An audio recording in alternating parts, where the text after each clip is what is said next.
മഴതോരും മുംബൈയുടെ ഒരു പുതുപുത്തൻ എപ്പിസോഡിലേക്ക് ഏവർക്കും സ്വാഗതം.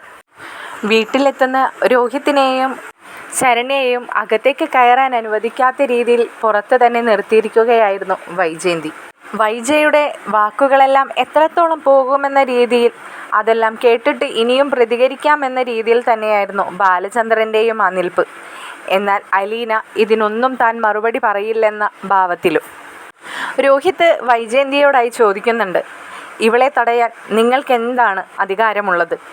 അത് സ്വയം ഒന്ന് ചിന്തിച്ചു നോക്കുന്നത് എന്തുകൊണ്ടും നല്ലത് തന്നെയല്ലേ? സ്വയം നല്ലതാണോ അല്ലയോ എന്ന് ചിന്തിക്കാനുള്ള സാമാന്യ ബോധമെങ്കിലും ഒരാൾക്കുണ്ടായിരിക്കണം. എന്നിട്ട് വേണം മറ്റുള്ളവരെ വിമർശിക്കാൻ. ആദ്യം സ്വയം തന്നോട് താൻ തന്നെ ചോദിക്കണം, ഞാൻ ശരിയാണോ, ഞാൻ ചെയ്യുന്നതൊക്കെ ശരിയാണോ എന്ന്. എന്നിട്ടായിരിക്കണം മറ്റുള്ളവരെ വിമർശിക്കുന്നത്. ശരണ്യയുടെ കൈ പിടിച്ചുകൊണ്ട് രോഹിത്ത് അകത്തേക്ക് കയറാൻ നേരം വീണ്ടും വൈജയന്തി ആ കൈകൾ അവനിൽ നിന്നും അടർത്തി മാറ്റിക്കൊണ്ട് അവനെ തൻ്റെ ബാക്കിലേക്കായി തള്ളി നീക്കുന്നുണ്ട്.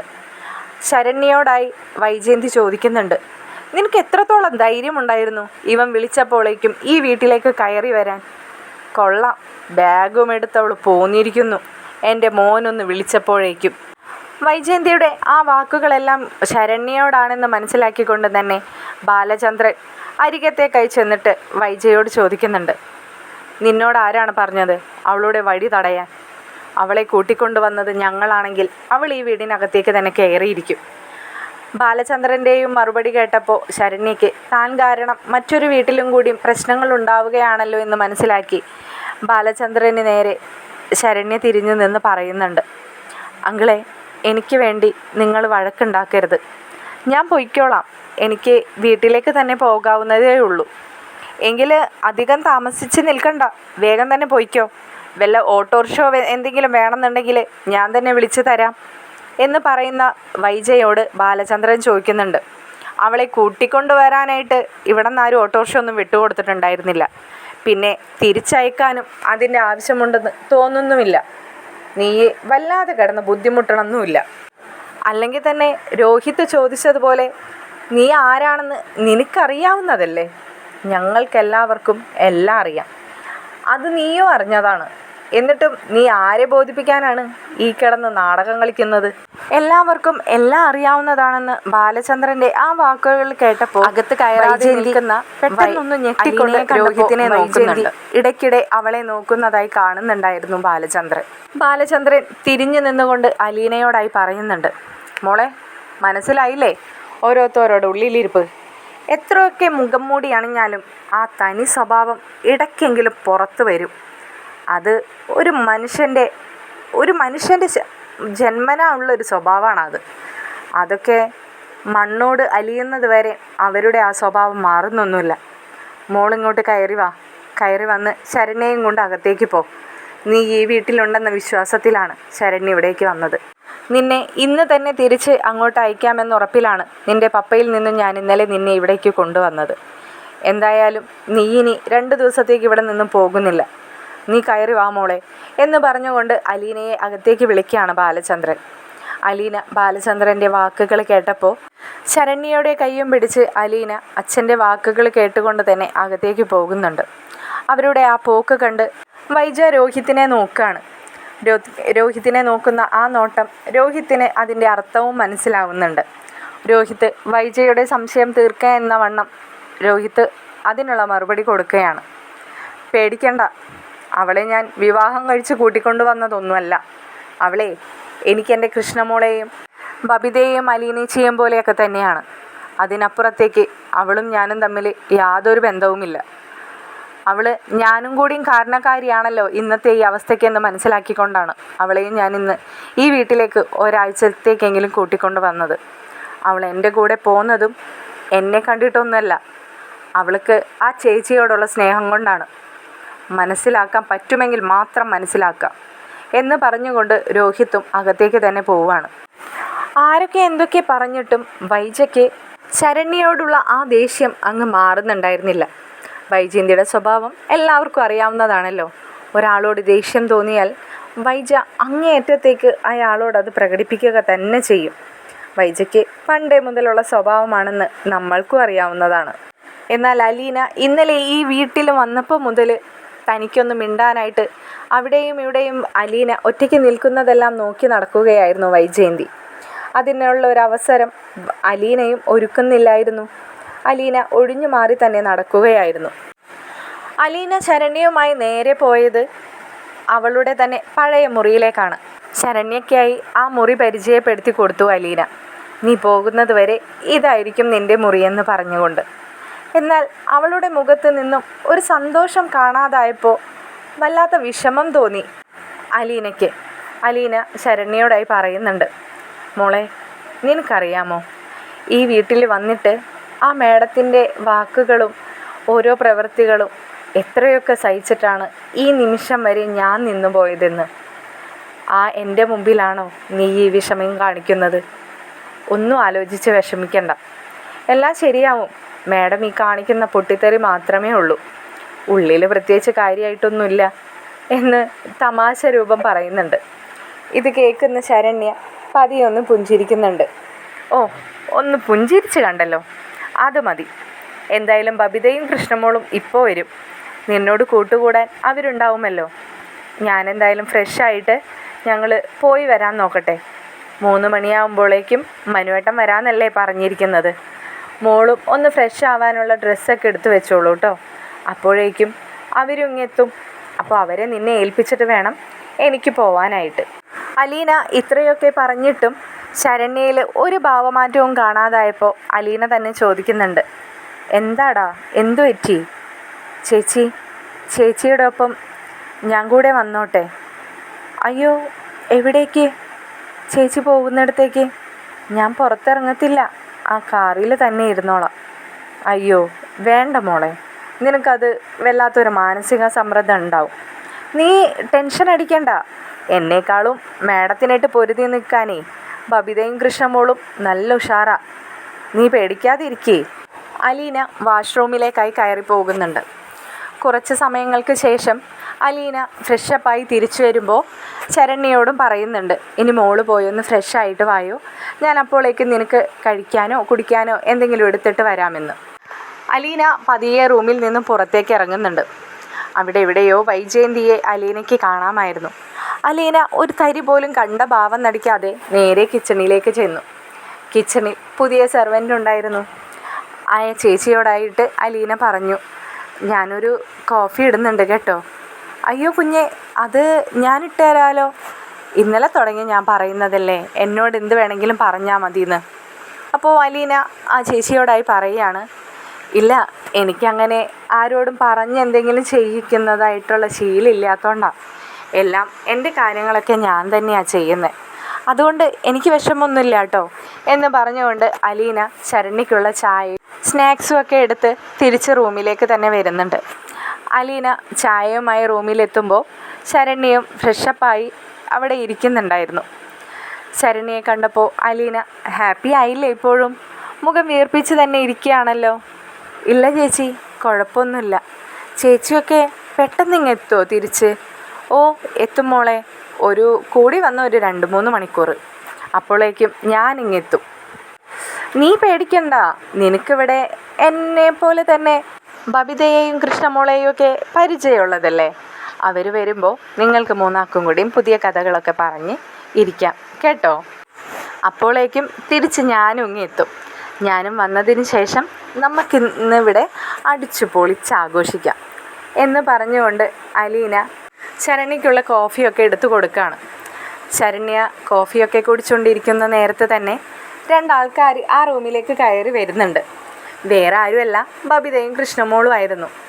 ബബിതയും കൃഷ്ണമോളും ശരണ്യയെ കണ്ടപാടെ ഓടിച്ചെന്ന് കെട്ടിപ്പിടിക്കുന്നൊക്കെ ഉണ്ട്. അവർ പരസ്പരം നേരിട്ട് കണ്ടിട്ടില്ലെങ്കിലും അലീന വഴി അവർ ഫോണിലൂടെ സംസാരിച്ചുള്ളൊക്കെ പരിചയം ഉണ്ടായിരുന്നു. ശരണ്യയ്ക്കും അവരെ കണ്ടപ്പോൾ വല്ലാത്ത സന്തോഷം തോന്നി. അവർ തന്നോട് കാണിക്കുന്ന ആ സ്നേഹവും കണ്ടപ്പോൾ. എല്ലാം കഴിഞ്ഞ് പെട്ടെന്നാണ് അവർക്കൊരു അതിശയം തോന്നിയത്. അപ്പോൾ ബബിത അലീനയോട് ചോദിക്കുന്നുണ്ട്, അല്ല ചേച്ചി, ഇത് വല്ലാത്തൊരു സർപ്രൈസ് ആയല്ലോ. ഇങ്ങനൊരു കാര്യം നിങ്ങളാരും പറഞ്ഞു കേട്ടില്ല. അതിനെങ്ങനെയാ, ഞങ്ങൾക്ക് പോലും അറിയത്തില്ലായിരുന്നു. അല്ലാതെ നിങ്ങൾക്ക് സർപ്രൈസ് തന്നതല്ല, നമുക്കെല്ലാവർക്കും ഉള്ള സർപ്രൈസ് രോഹിത്താണ് തന്നത്. അതെങ്ങനെയാ ചേച്ചി? എന്ന് കൃഷ്ണമോളും ചോദിക്കുകയാണ്. എടി, അതാണ് ഈ നിൽക്കുന്ന സർപ്രൈസ്. അവൻ ഇവളോട് യാത്ര പറയാൻ വിളിച്ചിരുന്നു അത്രേ. അപ്പോൾ ഇവൾക്കും നാട്ടിലേക്കൊക്കെ വരണം എന്നുണ്ട്, പക്ഷെ ഇവൾക്ക് വീട്ടിൽ നിൽക്കാൻ കഴിയില്ലെന്ന്. അവിടെ വീടിൻ്റെ അടുത്തുള്ളവരൊക്കെ വല്ലാത്ത കുത്തുവാക്കുകളൊക്കെ പറഞ്ഞ് ഇങ്ങനെ ഇപ്പോഴും അവളുടെ അച്ഛനോടും അമ്മനോടും ഒക്കെ നാട്ടുകാരെ പറ്റിച്ചില്ലേ അങ്ങനെയൊക്കെ പറഞ്ഞുകൊണ്ടിരിക്കുക അത്രേ. അപ്പോൾ ഇവളോടും കൂടി അതിനിടയിലേക്ക് ചെല്ലണ്ടാന്ന് അച്ഛനും അമ്മയും പറഞ്ഞിരുന്നു. അതുകൊണ്ട് അവൾ പോകുന്നില്ലെന്ന് പറഞ്ഞപ്പോൾ രോഹിത് നിർബന്ധിച്ച് ഇവിടേക്ക് കൂട്ടിക്കൊണ്ടുവന്നു. അതെന്തായാലും നന്നായി. ഫോണിലൂടെ സംസാരിക്കുന്നതല്ലാതെ ഇതുവരെയും ശരണ്യയെ ഞങ്ങളാരും നേരിട്ട് കണ്ടിട്ടില്ലല്ലോ. ഇപ്പോൾ ഒന്ന് കാണാൻ കഴിഞ്ഞതിൽ വല്ലാത്ത സന്തോഷമുണ്ടെന്നൊക്കെ ബബിത പറയുകയാണ്. കൃഷ്ണമോള് കളിയാക്കിക്കൊണ്ട് തന്നെ അലീനയോടായി ചോദിക്കുന്നുണ്ട്, അല്ല ചേച്ചി, ഇവിടെ ഒരാൾ പൊട്ടിത്തെറിയൊന്നും ഉണ്ടാക്കിയില്ലേ ഇവിടേക്ക് ശരണ്യേച്ചി വന്നപ്പോൾ? ആഹാ, നീയാൾ കൊള്ളാലോ, നിനക്കപ്പം അറിയാലേ നിൻ്റെ അമ്മയുടെ സ്വഭാവം. ഓ പിന്നെ അറിയാതിരിക്കല്ലേ, ഒരു ബന്ധവുമില്ല എന്നും പറഞ്ഞുകൊണ്ട് ചേച്ചി ഇവിടെ വന്നപ്പോൾ കാട്ടിക്കൂട്ടിയ കാട്ടായങ്ങളൊക്കെ ഞങ്ങൾ കണ്ടതല്ലേ. പിന്നെയാണോ ഇത്രയും പ്രശ്നങ്ങളുണ്ടാക്കിയ ശരണ്യെ ഈ വീട്ടിലേക്ക് കൊണ്ടുവരുമ്പോൾ? എന്താണെന്ന് അലീന കൃഷ്ണമോളുടെ ആ വാക്കുകൾ കേട്ടപ്പോൾ അതിശയത്തോടു കൂടി ചോദിക്കുന്നുണ്ട്. അയ്യോ ചേച്ചി, ഞാൻ അങ്ങനെ പറഞ്ഞതല്ല. ശരണ്യേച്ചി ആണ് രോഹിത്തേട്ടനെ ജയിലിൽ കയറ്റിയതെന്നൊക്കെ അല്ലേ അമ്മ പറഞ്ഞുകൊണ്ട് നടക്കുന്നത്. അങ്ങനെ വെച്ച് പറഞ്ഞതാ. കൃഷ്ണമോളുടെ പേടിച്ചുകൊണ്ടുള്ള ആ മറുപടി കേട്ട് അലീനയ്ക്കും ശരണ്യയ്ക്കും ബബിതയ്ക്കും ചിരി വന്നു. ബബിത വല്ലാത്ത അതിശയത്തോടു കൂടി അലീനയോട് ചോദിക്കുന്നുണ്ട്, ചേച്ചി എന്തായിരുന്നു വന്നപ്പോൾ ഉണ്ടായ സംഭവം? ഒന്ന് വിശദമായിട്ട് പറഞ്ഞു തന്നേ. വിശദമായിട്ട് പറയാനൊന്നും എനിക്കിപ്പോൾ തൽക്കാലം സമയമില്ല. ഞാനേ രോഹിത്തിനെയും കൂട്ടി നമ്മുടെ ഹരിയെ കാണാനായിട്ട് പോവുകയാണ്. നിങ്ങൾ മൂന്നാളും കൂടി കഥയൊക്കെ പറഞ്ഞിരിക്കേ. നിങ്ങൾ രണ്ടാളും പോയി കോഫിയൊക്കെ എടുത്ത് കുടിക്കാൻ നോക്ക്. എന്നിട്ട് വന്നിരുന്ന് സംസാരിക്കേ. നിങ്ങളെ ഏൽപ്പിച്ചിട്ടാണ് ഞാൻ പോകുന്നത്. ശരണ്യയെ നിങ്ങൾ തന്നെ നോക്കിക്കൊള്ളണം കേട്ടോ. അതൊക്കെ ഞങ്ങൾ നോക്കിക്കോളാം എന്ന് പറഞ്ഞുകൊണ്ട് കൃഷ്ണമോള് ശരണ്യയുടെ കയ്യിൽ കയറി പിടിക്കുന്നുണ്ട്. ശരണ്യയ്ക്ക് അവർ രണ്ടാളും വന്നപ്പോൾ എന്തെന്നില്ലാത്തൊരു സമാധാനം തോന്നുന്നുണ്ട്. അപ്പോൾ ശരണ്യയോട് അലീന ചോദിക്കുന്നുണ്ട്, ഞാൻ പോയിക്കോട്ടെ? ഞാൻ പോയി കഴിയുമ്പോൾ ഇവിടെ കിടന്ന് കരയത്തൊന്നും ഇല്ലല്ലോ? ഓ പിന്നെ എന്ന് പറഞ്ഞുകൊണ്ട് ശരണ്യയും തമാശ പറയുകയാണ്. അലീന റൂമിൽ നിന്നും പുറത്തേക്ക് ഇറങ്ങുന്നത് വൈജയന്തി കാണുന്നുണ്ടായിരുന്നു. എന്നാൽ വൈജയന്തിക്ക് അവളോട് ചെന്ന് സംസാരിക്കാനൊക്കെ വല്ലാത്ത ഭയവുമുണ്ട്. എങ്ങനെയായിരിക്കും അവൾ പ്രതികരിക്കുക എന്നെല്ലാം ഓർത്തിട്ട്. പിന്നെ ഇത് കാണുന്ന ബാലചന്ദ്രനും എന്തായാലും ഒരു പൊട്ടിത്തെറി ഉറപ്പായിരിക്കുമെന്ന് വൈജയന്തിക്ക് അറിയാം. വൈജയന്തി അതുകൊണ്ട് തന്നെ അലീനയെ നേരിടാൻ നിൽക്കുന്നില്ല. അലീന നേരെ പോയി രോഹിത്തിൻ്റെ റൂമിലെ കതകിൽ മുട്ടുന്നുണ്ട്. രോഹിത്തിനോട്, രോഹിത്തെ പുറത്തേക്ക് ഇറങ്ങി വായോ, നമ്മളെ കൂട്ടിക്കൊണ്ട് പോവാനായിട്ട് മനുവേട്ടൻ ഇപ്പോൾ വരും. നമ്മൾ റെഡിയായി ഇറങ്ങിയിട്ടില്ല എന്ന് മനസ്സിലാക്കിയാലേ മനുവേട്ടന് അങ്ങ് ദേഷ്യം വരും. വേഗം ഇറങ്ങിട്ടോ എന്ന് പറയുമ്പോൾ അവിടെ നിന്നും രോഹിത്തിൻ്റെ മറുപടി വരുന്നുണ്ട്. ആ ചേച്ചി, ഞാൻ പെട്ടെന്ന് ഇറങ്ങുകയാണ് എന്ന് പറയുകയാണ്. ഉടനെ തന്നെ അവൻ ആ റൂമിൽ നിന്ന് പുറത്തേക്ക് ഇറങ്ങി വരുന്നുണ്ട്. അലീനയും രോഹിത്തും ബാലചന്ദ്രനോട് ചെന്നിട്ട്, മനുവേട്ടൻ ഇപ്പോൾ വരും, ഞങ്ങളെന്തായാലും പോയിട്ട് വരാം അച്ഛാ. അച്ഛൻ പോരുന്നില്ലെന്ന് ഉറപ്പല്ലേ? ഇല്ല മോളെ, ഞാനില്ല. നിങ്ങൾക്കെന്തായാലും മനു കൂട്ടുണ്ടല്ലോ. അല്ലെങ്കിൽ പിന്നെ മനസ്സില്ലാ മനസ്സോടെ ഞാൻ തന്നെ വരേണ്ടി വന്നേനെ. എനിക്കൊട്ടും ആഗ്രഹമില്ലാത്തത് കൊണ്ടാണ്. അത് സാരമില്ല അച്ഛാ, ഞങ്ങളെന്തായാലും പോയി കണ്ട് രോഹിത്തിനെ അവരോട് സംസാരിക്കാൻ പറ്റുകയാണെങ്കിൽ ഒന്ന് സംസാരിച്ചിട്ടൊക്കെ പെട്ടെന്ന് തിരിച്ചു വന്നേക്കാം എന്ന് പറഞ്ഞുകൊണ്ട് അവർ രണ്ടാളും പുറത്തേക്ക് ഇറങ്ങുന്നുണ്ട്. അവരെ യാത്ര അയക്കാൻ എന്ന രീതിയിൽ ബാലചന്ദ്രനും ബബിതയും ശരണ്യയും കൃഷ്ണമോളും കൂടിയും പുറത്തേക്ക് തന്നെ വരികയാണ്. അപ്പോഴാണ് കൃഷ്ണമോളും ബബിതയും രോഹിത്തിനെ കാണുന്നത്. അവർ രോഹിത്തിനെ കണ്ടപാടെ ഓടിച്ചെന്നവർ രണ്ടാളും അവരിനോട് സംസാരിക്കുന്നൊക്കെ ഉണ്ട്. അപ്പോൾ കൃഷ്ണമോളെ കണ്ടപ്പോൾ പെട്ടെന്ന് രോഹിത്ത് കെട്ടിപ്പിടിച്ചുകൊണ്ട്, എടി നീ എപ്പോൾ വന്നു? അയ്യോ ഞാൻ നിങ്ങളെ വന്ന് കാണാൻ മറന്നുപോയി എന്നൊക്കെ രോഹിത്ത് പറയുന്നത് കേട്ട് കൃഷ്ണമോൾ ചോദിക്കുന്നുണ്ട്. ഇത് കൊള്ളാം, ഞങ്ങൾ ഈ വീട്ടിലുണ്ടായിരുന്ന ആളാ, ഏട്ടനല്ലേ ഇപ്പോൾ വന്നത്? അപ്പോൾ ഈ ചോദ്യം ഞങ്ങളല്ലേ ചോദിക്കേണ്ടത് എന്നൊക്കെ പറയുന്നുണ്ട്. എന്തെന്നില്ലാത്ത വല്ലാത്തൊരു സ്നേഹം രോഹിത്തിന് അവരോടുണ്ട്. ഇത്രയും നാളും നമ്മൾ കണ്ടിട്ടുള്ള രോഹിത്തേ അല്ലായിരുന്നു അവരോടുള്ള സംസാര രീതിയിലല്ല. അപ്പോൾ ബബിതയും രോഹിത്തിനോട് ചോദിക്കുന്നുണ്ട്, എങ്ങനെയുണ്ട് ഏട്ടാ ഏട്ടൻ്റെ പുതിയ കോളേജൊക്കെ? ഫോൺ വിളിക്കുമ്പോഴൊക്കെ പറയാറുണ്ടെങ്കിലും നേരിട്ട് ഏട്ടനിൽ നിന്ന് കേൾക്കാൻ വേണ്ടി ചോദിച്ചതാണ് കേട്ടോ എന്നൊക്കെ പറയുമ്പോൾ രോഹിത്ത്, ഓ ഫോണിലൂടെ പറയുന്നതൊക്കെ തന്നെ, പ്രത്യേകിച്ച് വിശേഷങ്ങളൊന്നുമില്ല. എന്നാലും എൻ്റെ ഏട്ടാ, ഈ സാധനത്തിന് ഏട്ടൻ ഞങ്ങൾക്ക് വല്ലാത്ത അതിശയമാണ് ഉണ്ടാക്കി തന്നത്. ശരണ്യയെ ചൂണ്ടിക്കാണിച്ചുകൊണ്ട് കൃഷ്ണമോളാണ് അവനോട് ആ വാക്ക് പറഞ്ഞത്. ഇത് കേട്ടപ്പോൾ ശരണ്യയ്ക്കും ചിരിയാണ് വരുന്നത്.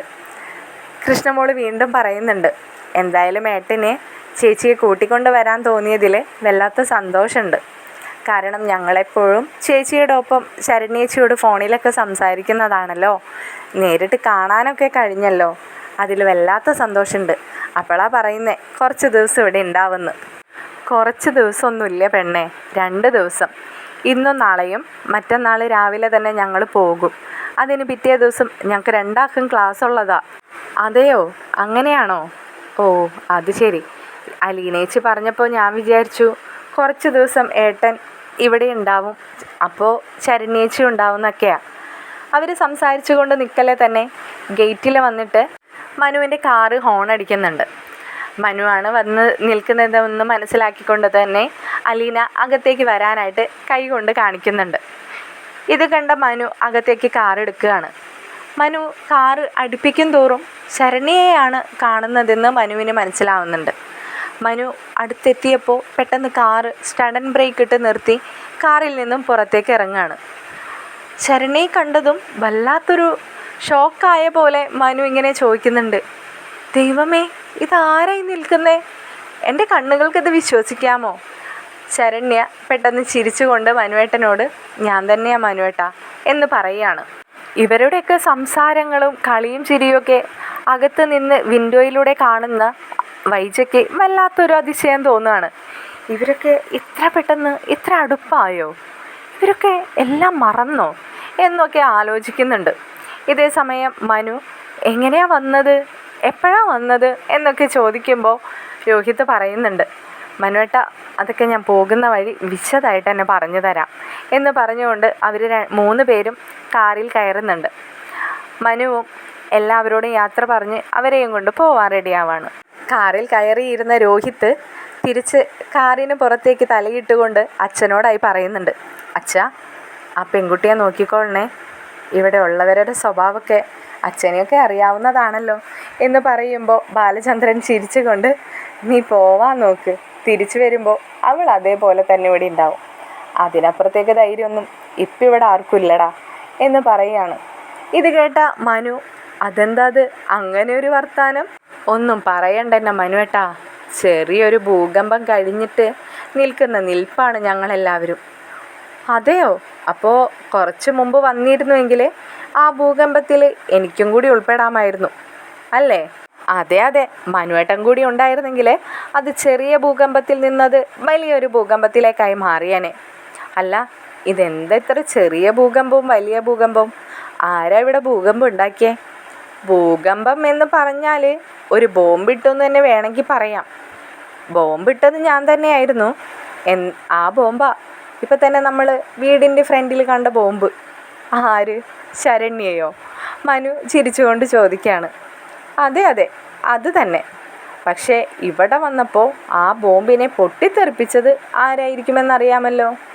ഓ, അതെനിക്ക് നിങ്ങളുടെ കഥ തുടങ്ങുമ്പോഴേ മനസ്സിലായിരുന്നു. കഥയിലെ കഥാപാത്രങ്ങളും വില്ലനും ഒക്കെ ഒരാളൊക്കെ തന്നെ ആയിരിക്കുമെന്ന്. അതന്നെ മനുവേട്ടാ, ഞാനിവിടെ ശരണ്യയെ കൊണ്ടുവന്നത് അമ്മയ്ക്ക് തീരെ ഇഷ്ടപ്പെട്ടില്ല. അമ്മ അവളെ ഒരുപാട് വർത്താനം പറഞ്ഞു, അതും വളരെ മോശമായ രീതിയിൽ. എനിക്ക് തോന്നിയത് അതൊന്നുമല്ല മനുവേട്ടാ, അമ്മയ്ക്ക് അവളെക്കുറിച്ച് പറയാൻ എന്ത് അവകാശമാണ് ഉണ്ടായതെന്നാണ്.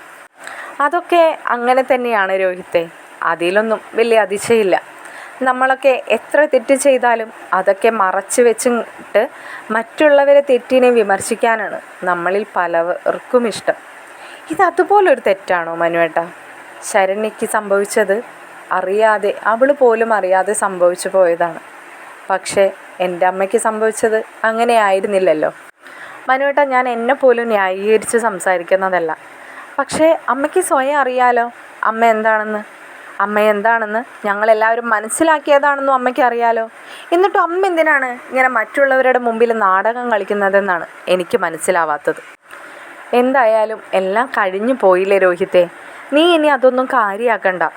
നീ നിൻ്റെ കാര്യം നോക്കി ജീവിക്ക്. അവരൊക്കെ ഇനി എങ്ങനെ വേണമെങ്കിലും ആവട്ടെ. അവരച്ഛനും അമ്മയും കൂടി തീരുമാനിക്കട്ടെ. എന്തായാലും നിങ്ങൾക്കതൊക്കെ പൊറുക്കാനും ക്ഷമിക്കാനുള്ള മനസ്സുണ്ടായല്ലോ. ഇത് കേൾക്കുന്ന രോഹിത്ത് അലീനയെ നോക്കിക്കൊണ്ട് പറയുന്നുണ്ട്, അത് ഈ ചേച്ചി ആയതുകൊണ്ടായിരിക്കും മനുവേട്ടാ. ഞങ്ങളൊക്കെ ഒരുപാട് ഈ ചേച്ചിയെ ദുഃഖിപ്പിച്ചിട്ടുണ്ടെങ്കിലും ഇവിടെയും വരെയും കാര്യങ്ങൾ എത്തിക്കിട്ടിയല്ലോ. അത് തന്നെ വലിയൊരു ഭാഗ്യമാണ്. പിന്നെ അമ്മ ഈ വീട്ടിൽ നിന്നും പടിയിറങ്ങി പോയാലും അമ്മയ്ക്കൊപ്പം ഇറങ്ങാൻ ഇവിടെ വേറെ ആരും ഉണ്ടാവില്ല മനുവേട്ടാ. ആ സ്റ്റേജൊക്കെ പണ്ടേ കഴിഞ്ഞു പോയതാ. അലീന ഒന്നും മിണ്ടാതിരിക്കുന്നത് കണ്ടപ്പോൾ മനു അവളുടെ നേരെ തിരിഞ്ഞുകൊണ്ട് ചോദിക്കുന്നുണ്ട്, എന്തു പറ്റി അലീന, നീ ആകെ ഷോക്കിലാണോ? അല്ല മനുവേട്ടാ, ഞാനേ ശരണ്യയെക്കുറിച്ച് ആലോചിച്ചു പോയതാ. ശരണ്യയ്ക്ക് വീട്ടിൽ പോലും പോകാൻ പറ്റാത്തൊരവസ്ഥയാണ്. അവിടെ അവളുടെ വീടിന് ചുറ്റുമുള്ളവർ ഇവരെ തന്നെ ഇങ്ങനെ കുറ്റം പറയുന്നത് കൊണ്ടൊക്കെ. പാവം കുട്ടി, അവളെ മനസ്സിലാക്കാൻ ആയിരിക്കും പറ്റുന്നില്ലല്ലോ മനുവേട്ടാ. അതാണ് എൻ്റെ വിഷമം. അമ്മ ഒരു സ്ത്രീയല്ലേ, അവരൊരമ്മയല്ലേ. അവൾ ഏതൊക്കെ അവസ്ഥയിലൂടെയാണ് കടന്നു പോകുന്നതെന്ന് അവർക്ക് മനസ്സിലാക്കാവുന്നതല്ലേ ഉള്ളൂ. അതൊന്നും മനസ്സിലാക്കാതെയാണ് ഇന്നലെ അമ്മ അത്രയൊക്കെ ആ കുട്ടിയുടെ മുഖത്ത് നോക്കി സംസാരിച്ചത്. കേട്ടു നിന്ന എനിക്ക് പോലും സഹിക്കാൻ കഴിഞ്ഞില്ല. ഇത്രയൊക്കെ ചെയ്തു കൂട്ടിയിട്ടും അമ്മയുടെ ഭാഗത്ത് നിന്നും ഒരു തെറ്റും സംഭവിക്കാത്ത പോലെയാണ് ഇപ്പോഴും അമ്മ പെരുമാറുന്നത്. എന്തുകൊണ്ടാണെന്ന് എനിക്ക് മനസ്സിലാവുന്നില്ല. അച്ഛൻ്റെ അടുത്ത് എന്നെ കാണണമെന്ന് വാശി പിടിച്ച് അത്രയും പ്രശ്നങ്ങളൊക്കെ ഉണ്ടാക്കിയപ്പോഴും ഞാൻ മനസ്സിലാക്കിയത് അമ്മയിൽ വ്യത്യാസങ്ങളൊക്കെ വന്നു തുടങ്ങിയെന്നാണ്. അതൊന്നും പെട്ടെന്നൊന്നും നടക്കാൻ പോകുന്നില്ല ലീന. അതൊക്കെ താനേ ശരിയായിക്കോളും. നീ അതൊന്നും ഓർത്ത് വിഷമിക്കണ്ട. പിന്നെ നിങ്ങളെക്കൊണ്ടൊക്കെ ആവുന്ന പോലെ അവളെ സഹായിക്കണം, പ്രത്യേകിച്ച് രോഹിത്ത്. കേട്ടോ രോഹിത്തെ, അതെനിക്കറിയാം മനുവേട്ടാ, എന്നോട് പ്രത്യേകിച്ചൊന്നും പറയണമെന്നില്ല എന്ന് രോഹിത്ത് മനുവിനോട് പറയുകയാണ്. അങ്ങനെ അവരുടെ സംസാരങ്ങൾ നീണ്ടു നിൽക്കെ അവർ എത്തേണ്ടിടത്തേക്ക് തന്നെ എത്തിയിരിക്കുകയാണ്. സെൻട്രൽ ജയിലിന് മുമ്പിലായി അവരുടെ കാറ് ചെന്ന് നിൽക്കുകയാണ്. തുടർന്നുള്ള എപ്പിസോഡുമായി ഉടൻ തന്നെ ചാനലിലൂടെ വരുന്നതായിരിക്കും. നിങ്ങൾക്ക് ഈ ചാനലും വീഡിയോസും ഇഷ്ടപ്പെടുന്നുണ്ടെങ്കിൽ ചാനൽ സബ്സ്ക്രൈബ് ചെയ്യാനും വീഡിയോസ് ലൈക്ക് ചെയ്യാനും അഭിപ്രായങ്ങൾ കമൻറ്റിൽ അറിയിക്കാനും മറക്കരുതേ. ശുഭരാത്രി.